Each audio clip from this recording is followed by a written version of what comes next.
गुरु प्रेमियों, ऐसी कौन सी बात होगी जो सद्गुरु से छिपी हो। यह अलग बात है कि वे कभी जताते नहीं। सद्गुरु स्वयं भगवान होते हैं और अपने प्रियजनों के हृदय में निरंतर निवास करते हैं। अपने गुरु के प्रति श्रद्धा और भाव के द्वारा हम उनकी उपस्थिति को महसूस कर सकते हैं। गुरु प्रेमियों, आज की गुरु स्टोरी विशेष है। विशेष इसलिए क्योंकि यह उस शिष्या की जुबानी है जो ओशो संन्यास आंदोलन के शुरुआत के दिनों से उनके साथ जुड़ी रही। जब हमें सद्गुरु के साथ निकटता से समय बिताने का अवसर मिलता है, तब हम उनके विषय में ऐसी कई बातें जान पाते हैं जो अन्यथा हमसे छुपी होती हैं। उदाहरण के तौर पर ओशो का समाज में एक अलग ही रूप था, अपने शिष्यों के साथ एक अलग स्वरूप और अपने परिवारजनों के बीच एक बिल्कुल ही अलग अवतार। समाज में वे एक कुशल वक्ता एवं दार्शनिक रहे। शिष्यों के बीच भगवान स्वरूप प्यारे सद्गुरु और परिवार में एक भैया और बेटा।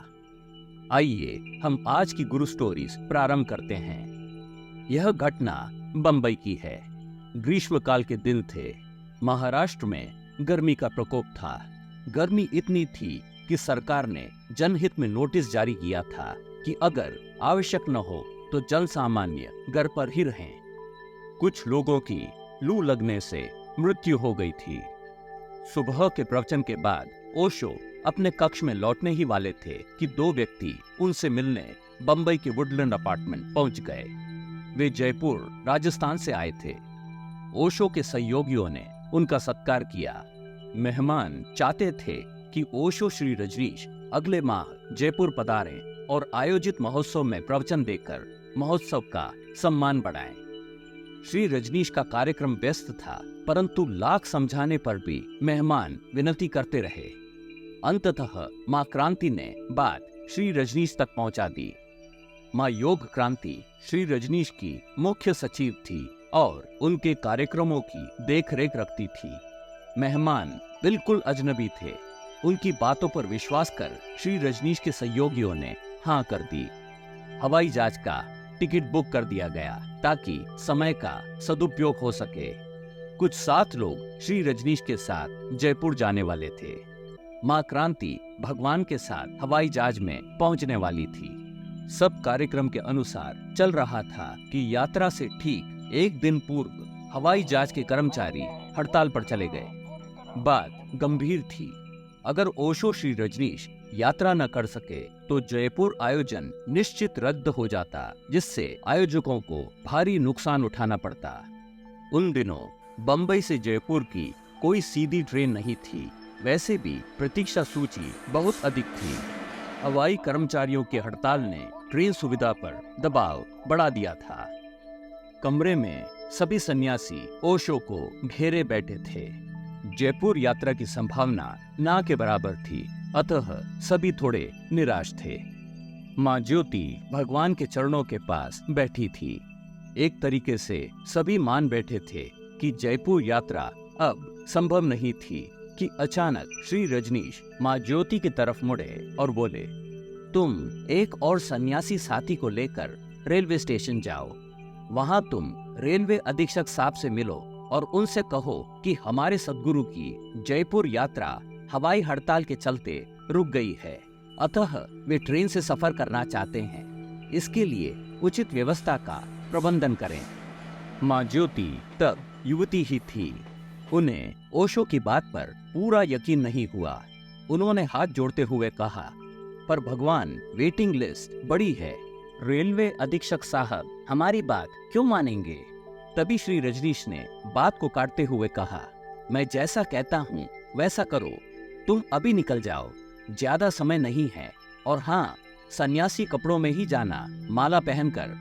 यह कहते हुए उन्होंने एक रास्ता भी सुझाया कि अगर रेलवे प्रबंधन बंबई से अहमदाबाद जाने वाली ट्रेन में एक अतिरिक्त एसी डिब्बा लगा दे तो वे अपने शिष्यों के साथ अहमदाबाद पहुंच सकते हैं, जहां से हाईवे द्वारा जयपुर जाया जा सकता है। मां ज्योति ओशो आज्ञा अनुसार तुरंत रेलवे स्टेशन के लिए रवाना हो गई।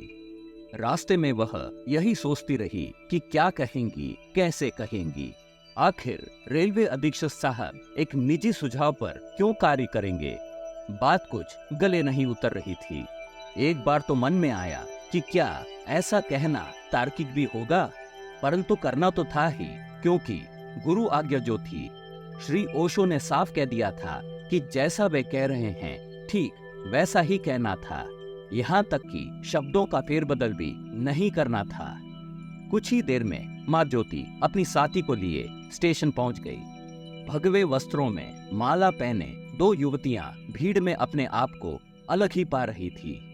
जब रेलवे अधीक्षक साहब के दफ्तर के बाहर गार्ड ने रोका तो माँ ने सांस भरकर कह दिया, हमें अधीक्षक साहब से ही मिलना है, जरूरी काम है, आपको नहीं बता सकते।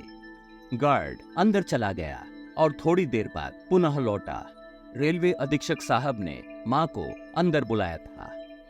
अभी तक वैसा ही हो रहा था जैसा होना था, परंतु असली परीक्षा तो अब थी। माँ ज्योति ने हृदय भरकर सद्गुरु को याद किया और जैसा ओशो श्री रजनीश ने कहा था उसे वैसा का वैसा कह डाला, जिसे सुनकर अधीक्षक साहब कुछ देर तक तो माँ का चेहरा ही देखते रहे। लगा मानो समय रुक गया था।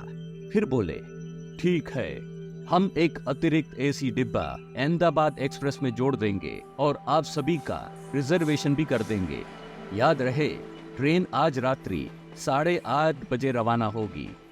माँ ज्योति की खुशी का ठिकाना न रहा।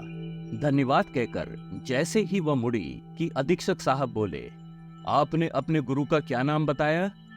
ओ, भगवान श्री रजनीश। सच कहूं तो न जाने क्यों मुझे यह आइडिया नहीं आया। बहुत बढ़िया सुझाव है। माँ अपने साथी को लिए टैक्सी से घर पहुंची और ओशो को सारी बात बता दी। हमेशा की तरह ओशो बस मुस्कुरा दिए, मानो इसमें कोई अचरज की बात ही नहीं थी। लगता था जैसे करने वाले तो वे ही थे, बाकी सब तो बस यंत्रवध हो रहा था।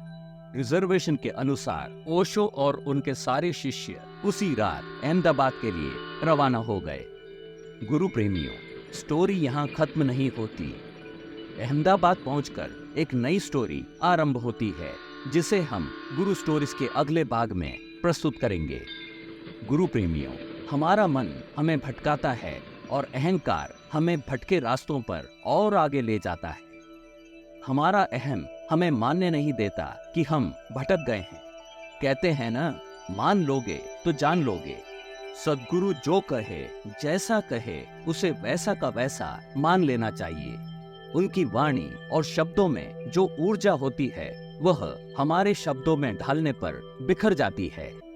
गुरु प्रेमियों, अगर कोई लाख प्रयत्न करे तब भी श्री ओशो के मुख से निकले शब्द, वाणी और ध्वनि की बराबरी नहीं कर सकता। यही कारण है कि आज 30 वर्षों बाद भी ओशो श्री रजनीश की आवाज का जादू बरकरार है। और उनके शब्दों के चयन के विषय में तो क्या कहें, यह तो सूर्य देवता को दिया दिखाने जैसी बात होगी। गुरु प्रेमियों, क्या आपने कभी सोचा है कि हम कितने भाग्यशाली हैं कि हम उस युग में धरती पर हैं, जिस युग में युग पुरुष भगवान श्री रजनीश इस धरती पर पधारे थे।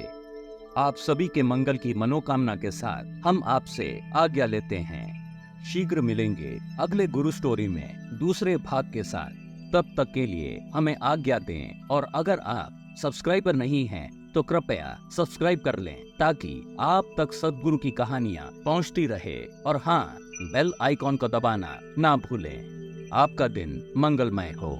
प्रणाम।